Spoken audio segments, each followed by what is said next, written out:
डॉलीगंज स्थित doctor B R. Ambedkar प्रौद्योगिकी संस्थान तथा नई दिल्ली के CII के सहयोग से अंडमान निकोबार द्वीप समूह के लिए सतत जल अपशिष्ट प्रबंधन और ऊर्जा समाधान पर ध्यान केंद्रित करते हुए 2 दिवसीय कार्यशाला का उद्घाटन समारोह आयोजित किया गया। इस अवसर पर मुख्य सचिव केशव चंद्र मुख्य अतिथि थे। कार्यक्रम में CII के प्रधान सलाहकार ब्रिगेडियर आशीष भट्टाचार्य, CII जल संसाधन के प्रधान परामर्शदाता डॉक्टर सब्यसाची नायक, डॉक्टर बी.आर. अंबेडकर प्रौद्योगिकी संस्थान के कार्यवाहक प्राचार्य शंकर राव, MC डॉक्टर श्रावणी मलिक तथा अन्य वरिष्ठ अधिकारीगण मौजूद रहे। इस दौरान डॉक्टर श्रावणी मलिक ने उपस्थिति का स्वागत करते हुए ऊर्जा स्रोतों पर प्रकाश डाला। The Andaman and Nicobar Islands, a pristine archipelago, face unique challenges in managing essential resources like water, waste and energy. The delicate island ecosystem requires a sustainable approach to development.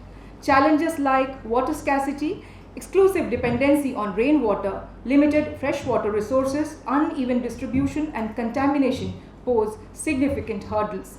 Increasing waste generation and energy dependency on non-renewable energy sources contribute to environmental degradation.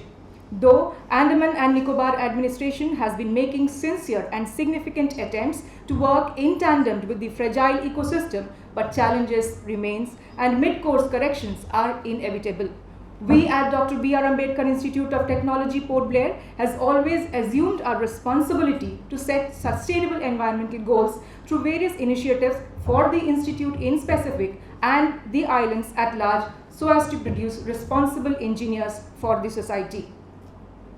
With the lead and direction of CII, the BRAID team is fortunate to host this consultative conclave, which is a significant step towards addressing the pressing environmental challenges of our islands face. As we delve into the substantive discussions, let us acknowledge the presence of our esteemed guests. इस बीच मुख्य सचिव केशव चंद्र ने पारंपरिक दीप प्रज्वलित किए। साथ ही उपस्थित अन्य अतिथियों ने भी दीप प्रज्वलन किए।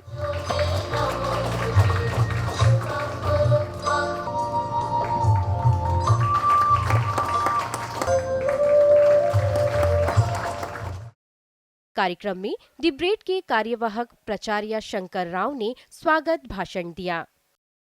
Sir, under the support and guidance of Andaman Nicobar administration, Dr. B.R. Ambedkar Institute of Technology is completing 40 years of its establishment, and in these last 4 decades, apart from taking care of skill upgradation and producing competent engineers, this institute has also taken up lot of activities focused toward various challenges experienced by Andaman Nicobar Islands. To name a few, e-governance initiatives like development of common college admission portal, automated management information system for academic and administrative processes, environmental initiatives like implementing environment management system under ISO 14000, harnessing renewable energy sources for meeting campus electrical demand, establishing island water research center at Debrade for creating repository of water resources and rainwater harvesting.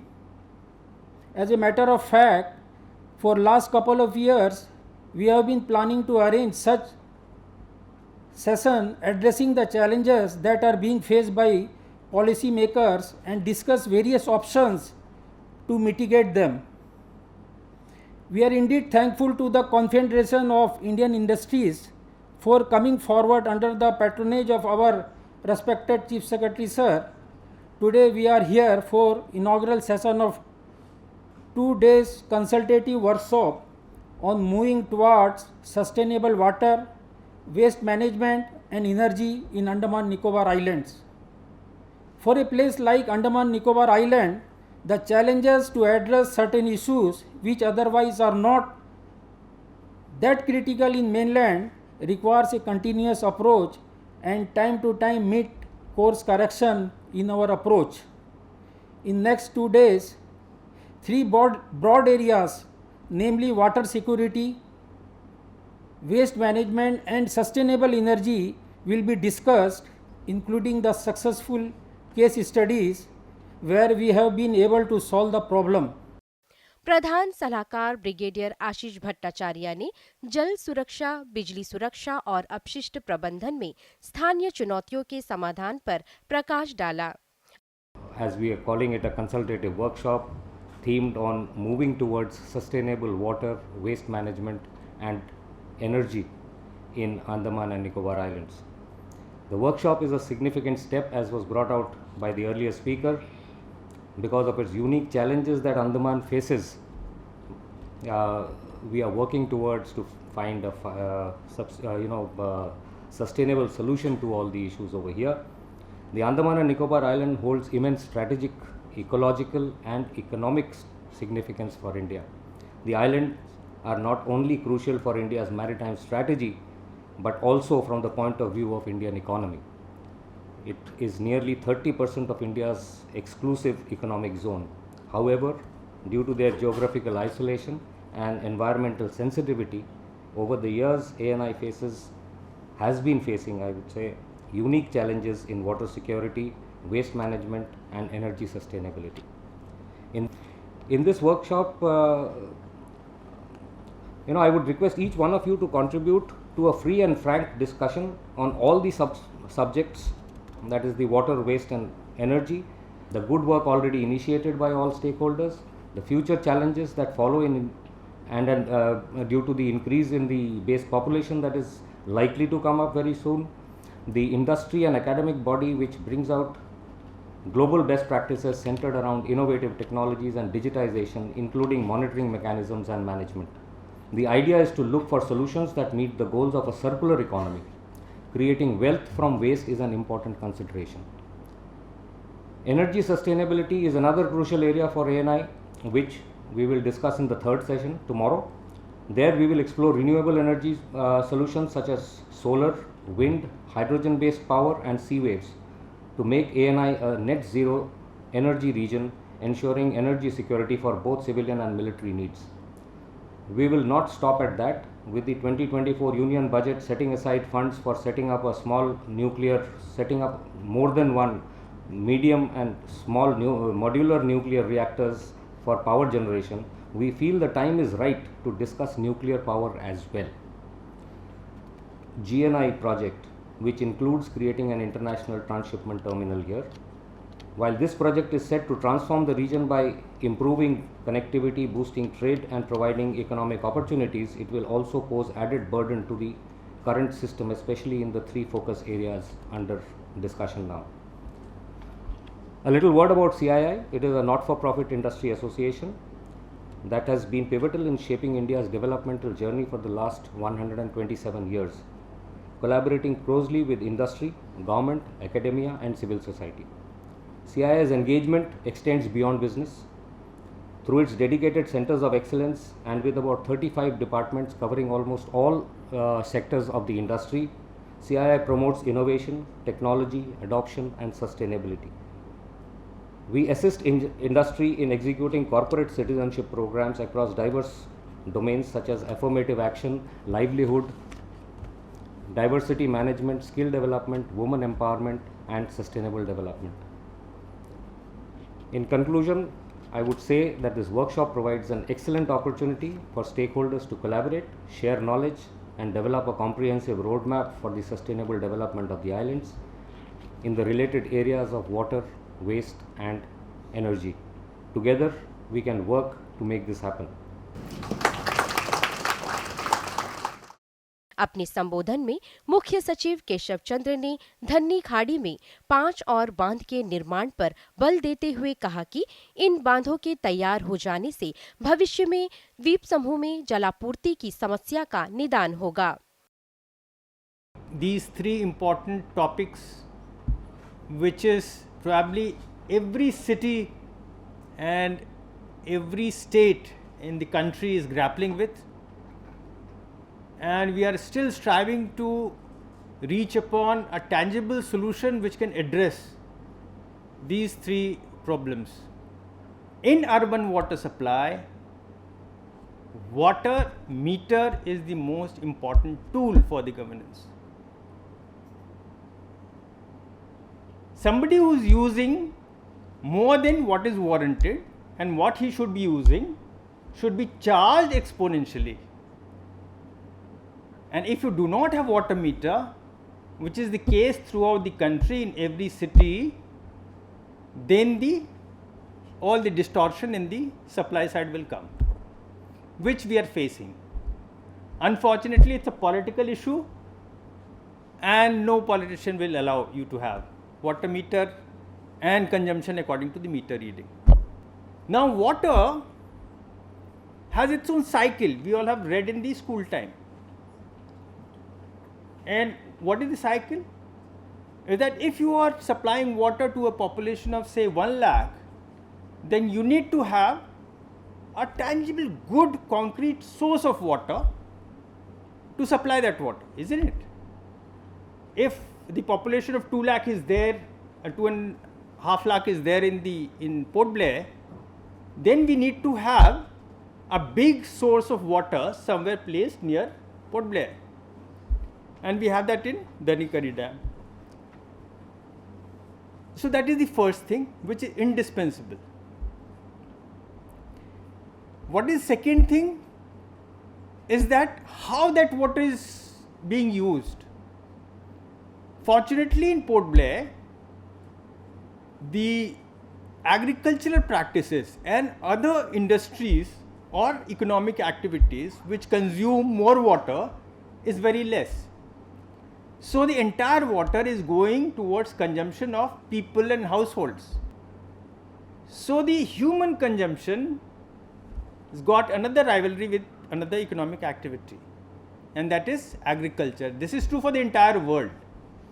So if you are governing water, then you have to see that how much of it is going towards agriculture and how to reduce it. I'll give you example also that how countries have actually grappled with the entire thing and how economists have proposed certain solutions also. So that is second. Third thing which is extremely important is that, and to my mind it's the most important thing which impacts the water supply and quality of water in the municipal and non-municipal area, is how are you tackling your black water and grey water. So if your black water and grey water you are not tackling, you are not processing your grey and black water, then the fresh water is also impacted. And this is true for almost entire world. And fourth thing is that identifying your resource, that where will I get my water from. So every place has its own peculiarity. There are places where there is hardly any rainfall, but still they are surviving, aren't they? So how do they do that? So we need to understand that what is my biggest strength as far as the source of water is concerned. Now I'll give you example for all these four things which I've talked about. The source of water, I'll start from there. The source of water, as I told you, we in Andaman and Nicobar, we get a precipitation probably second highest in the country, 3000 mm. That is second to Bhausinram in Meghalaya probably. But still, for 4 months, we are suffering from drought. The biggest strength is the precipitation. Whatever water we are getting from as rainwater, that is our biggest strength. We are just letting it flow back to the ocean. And if we capture it somewhere, then you have no shortage of water. And so government of India or government of Andaman probably in some point of time came up with the policy that everybody should be having rainwater harvesting structure. So I'm not going to the economics. To my mind, it has both positive and negative. But rainwater harvesting is the solution which nobody can deny. Third thing is, I was talking about, is that how do you treat your water? Because if you do not treat your water, then not only you do not have availability of water, but also your water sources are contaminated. The magic which can be done with the treatment of water, again I'll take the example of Israel itself. There is a town called Beersheba. There is a desert on the western side of Israel. There is a huge desert. It's called Negev desert, and there is a town called Beersheba. So entire Beersheba town, and there in the Beersheba, they have developed a huge lake, and around the lake there is a huge park, and that park is bigger than the Central Park of New York, which is probably the largest park in the urban agglomerate. So how did they do that? They have done that only with one thing, that they treated water, all the sewage water, and they built entire city and the entire park and the entire lake with that. Can you beat that?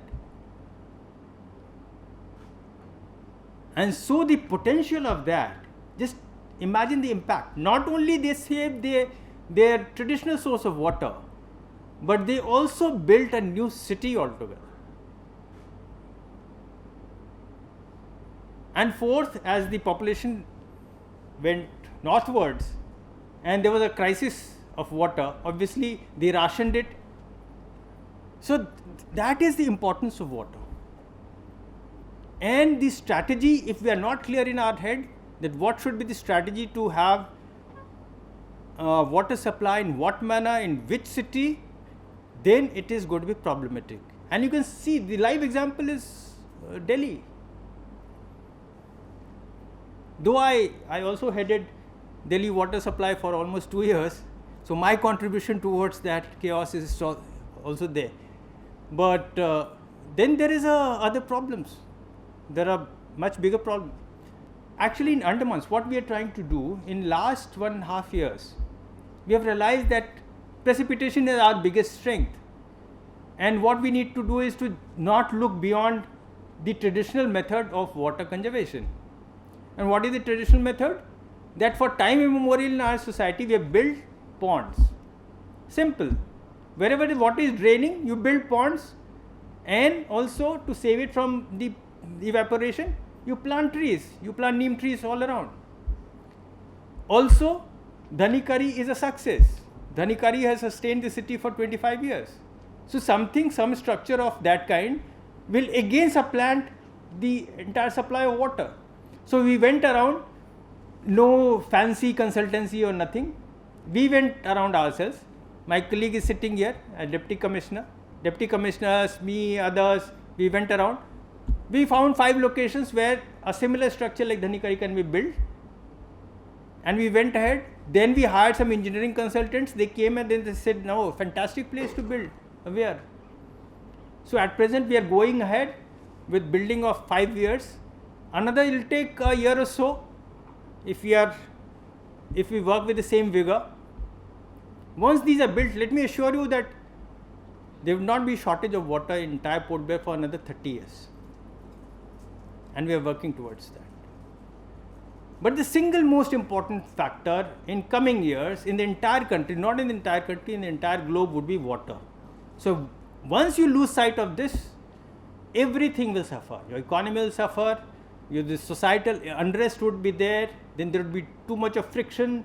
So water is the ultimate good that we should be thinking about. So in a nutshell, I have talked about water. There are many other facets which I do not want to dwell upon. Quickly coming to power, because everybody is agreed with that. And the moment I say power, I can see the frown and scowl on everybody's face. So what is the problem in Andaman? Problem is very simple. We are producing against the same problem, but we are producing it one of the worst possible way of production of electricity, most environmentally unfriendly, and the costliest way. That is one. Then second element in power sector is your distribution, the transmission, and third is your distribution. So whether your infrastructure is up to date, even if you are producing very costly power, highly environmentally unfriendly power, but whether the entire infrastructure is good enough to take the load of growing population also and aging infrastructure, we do not have that infrastructure. Our infrastructure is 30 years old or probably 40 years old. So the first question you will ask me that why aren't you changing the infrastructure? There are problems. The government of India has come up with the policy that in this sector, as I told you, the privatization has done wonders, and there are examples. Delhi itself is example, and live in front of my eyes. When I joined the service within 6 or 7 years, and I was secretary to one of the chief ministers, and I've seen that happening, that magic happening. So this is one sector where privatization can actually bring around a complete change. So government of India came with that plan, but everything takes time. There are processes involved, and so we cannot change that infrastructure till a new player comes and invests. So that is the mandate, and that is the whole aim of that privatization things. In between, how you can manage, we are trying to manage that. Let me assure you that we are trying to manage with whatever resource that we have by simple basic management techniques. First thing probably we lacked is that the computation of demand and supply in the entire sector. We did that. We found that there is a tremendous gap, and there are methods to bridge that gap. We did that, and now we are trying to revamp the entire infrastructure bit by bit. But we cannot overhaul completely, because I told you privatization will be unfolded and it will take some time. Unfortunately, our generation plant, which was supposed to come at Bamboo Flat, did not materialize. We are again taking up with Government of India. We cannot build it, so we have to rely upon Ministry of Power. Once it is revived, then probably coming 2-3 years we'll have a sustainable power supply, and which will also be environmentally friendly and much more cost effective than the diesel based power supply. Now other source could be renewables. So you will ask me that why aren't you working on renewables? We are working on that. In fact, every week we sit, we try and solve all the problems towards construction of renewable plants, and very soon we are going to have tenders. So 120 megawatt worth of power generation plant at different parts of the entire UT is being planned. Stuartganj and Mitakhari probably will have more than 60 megawatt. Similarly, other places, Kalpong River, there you will have hydel based plant, and so we are working towards that. It will take time. It will take 1 or 2 years for entire thing to come and then supplant. But then once the process is started, then obviously it will be done. Third thing, briefly I'll touch upon, because it's almost going to be an hour, is solid waste management. So solid waste management, as I told you, it has a similarity with the grey and black water. So if you do not take care of that, it will damage your water sources, it will damage your environment, it will also damage your green space and public space. And so the most precious thing in an urban environment is the public space. If you do not have a place where people can freely come, enjoy the evening, or children can play, then what kind of city is that? So the most fundamental thing in building a city is to build that public space, parks, gardens, playgrounds, marinas, where people can just walk and everybody can enjoy good air and good time. Children can play. So this waste, solid waste, has the potential of damaging that.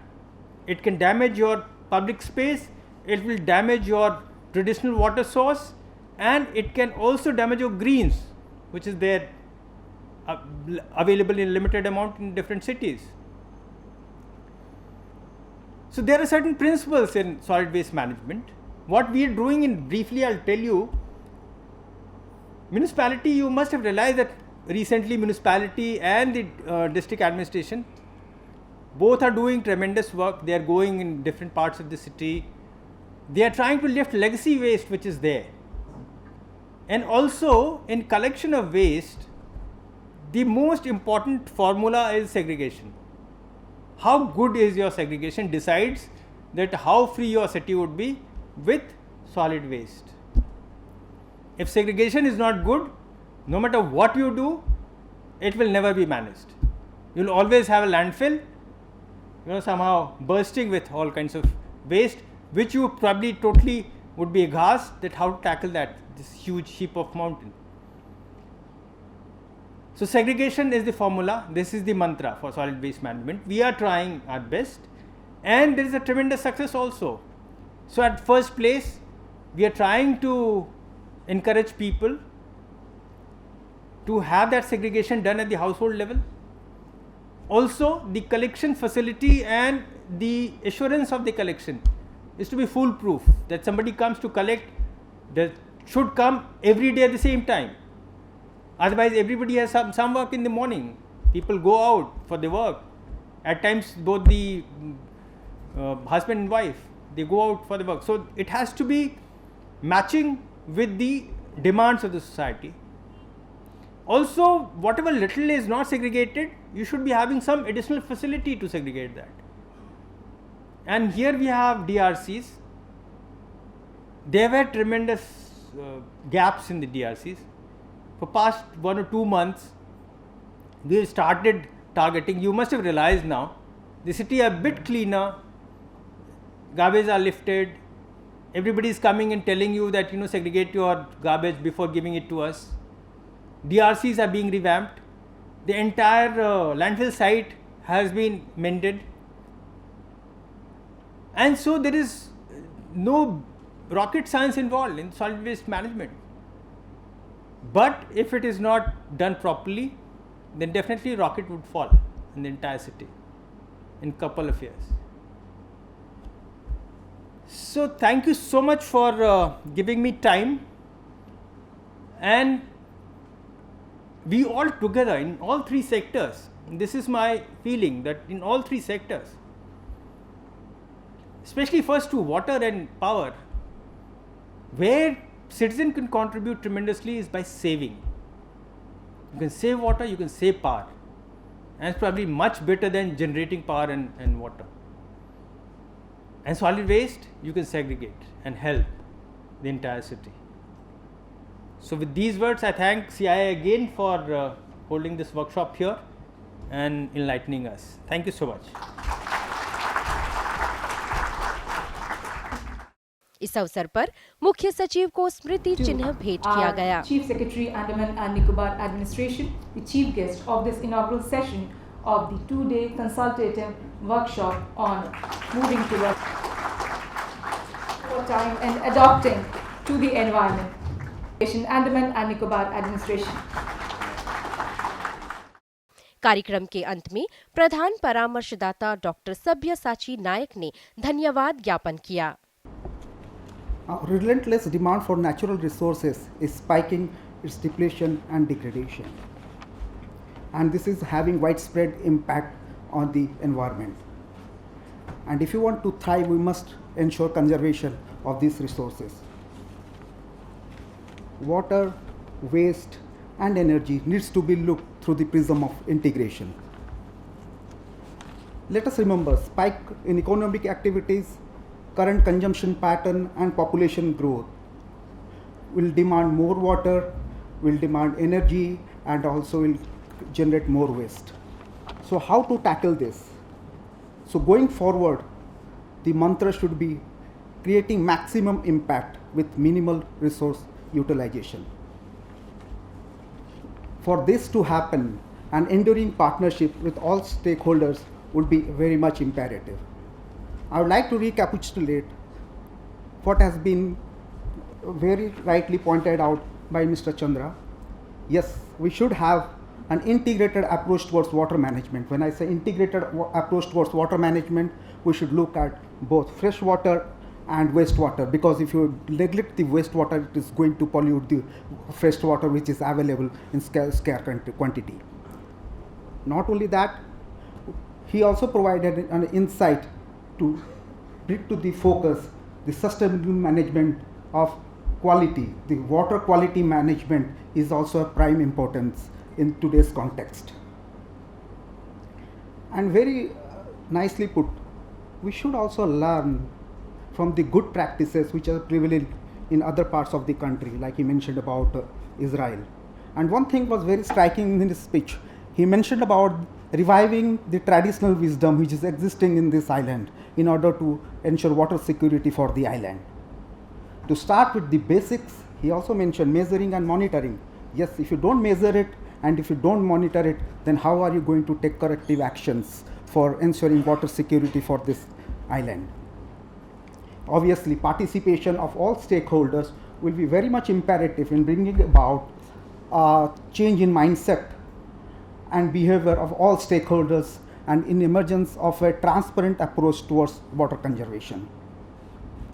With respect to power, yes, the time is right now. We must make a transition towards renewables, and segregation is an important component with waste management.